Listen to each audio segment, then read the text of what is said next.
ಎಲ್ಲ KPTCL ಉದ್ಯೋಗಾಕಾಂಕ್ಷಿಗಳಿಗೆ ಒಂದು ಶುಭ ಸುದ್ದಿ ಏನಪ್ಪ ಅಂದರೆ, ಇವತ್ತು ಅಂದರೆ 22/8/2023 KPTCLಗೆ ಸಂಬಂಧಿಸಿದ ಎಲ್ಲ ಕೇಸುಗಳ ಜಜ್ಮೆಂಟ್ ಇವತ್ತು ಡಿಕ್ಲೇರ್ ಆಗುವ ಸಾಧ್ಯತೆ ಇದೆ. ಇವತ್ತು ಒಂದಿಷ್ಟು ಆಗ್ಬೋದು, ನಾಳೆ 2 ದಿನದಲ್ಲಿ ಆಗ್ಬೋದು. ಆದರೆ ಡೇಟ್ ಪ್ರಕಾರ ಇವತ್ತೇ ಫೈನಲ್ ಆದೇಶ ಅಂದರೆ ಕೇಸ್ನ ಒಂದು ಜಜ್ಮೆಂಟ್ನ ಘೋಷಣೆ ಇವತ್ತೇ ಮಾಡ್ತಾರಂತ ಹೈಕೋರ್ಟ್ನ ಅಫಿಷಿಯಲ್ ವೆಬ್ಸೈಟ್ನಲ್ಲಿ ಅನೌನ್ಸ್ ಮಾಡಿದ್ದಾರೆ. ವಿಡಿಯೋನ ಸ್ಟಾರ್ಟ್ ಮಾಡೋಕ್ಕೆ ಮುಂಚೆ ಇನ್ನೂ ಯಾರೆಲ್ಲ ನಮ್ಮ ಚಾನೆಲ್ನ ಸಬ್ಸ್ಕ್ರೈಬ್ ಆಗಿಲ್ಲ, ಸಬ್ಸ್ಕ್ರೈಬ್ ಆಗಿ. ವಿಡಿಯೋ ಇಷ್ಟ ಆದರೆ ಲೈಕ್ ಮಾಡಿ, ನಿಮ್ಮ ಫ್ರೆಂಡ್ಸ್ಗೂ ಶೇರ್ ಮಾಡಿ. ಈಗ ವಿಡಿಯೋ ಸ್ಟಾರ್ಟ್ ಮಾಡೋಣ. ಇದು ಹೈಕೋರ್ಟ್ ಆಫ್ ಕರ್ನಾಟಕದ ಒಂದು ಅಫಿಷಿಯಲ್ ವೆಬ್ಸೈಟ್ ಆಗಿರೋದ್ರಿಂದ ಇಲ್ಲಿ ನೋಡಿ, case type writ petition case number 4979. ಇದು ನಮ್ಮ ಒಂದು KPTCL ಸಂಬಂಧಿಸಿದ HK ನಾನ್ HK ಕೇಸ್ಗೆ ಸಂಬಂಧಿಸಿದಂತಿದೆ.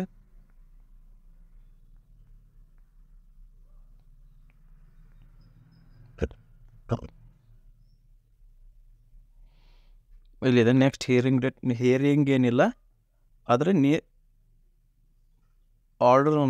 ಆದೇಶವನ್ನು ಘೋಷಣೆ ಮಾಡುವಂಥದ್ದು 22/8/2023 ಆಗುತ್ತೆ ಅಂತ ಇಲ್ಲಿ ಅಫಿಷಿಯಲ್ ವೆಬ್ಸೈಟ್ನಲ್ಲಿ ಮೆನ್ಷನ್ ಮಾಡಿದ್ದಾರೆ.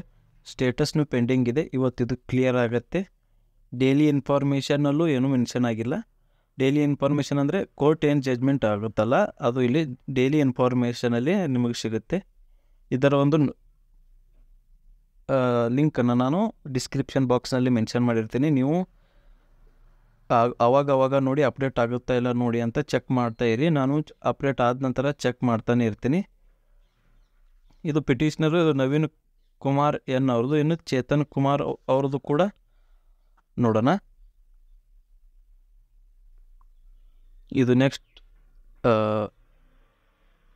ಇದು ಕೀ ಆನ್ಸರ್ಗೆ ಸಂಬಂಧಿಸಿದ ಎಗೆ ಹಾಕಿರುವಂಥ ಒಂದು ಕೇಸ್. ಇದು ಇಲ್ಲಿ ಪಿಟಿಷನರ್ ಚೇತನ್ ಕುಮಾರ್ ಅವ್ರದ್ದಿದೆ. ಇದು ಪ್ರೊನೌನ್ಸ್ ಆಫ್ ಆರ್ಡರ್ ಇರುತ್ತೆ. ಇದು ಇವತ್ತಿನ ಡೇಟ್ ಅಂದರೆ 22/8/2023 ಫೈನಲ್ ಜಜ್ಮೆಂಟ್ಗಾಗಿ ಇದು ವೇಟಿಂಗ್ ಇದೆ.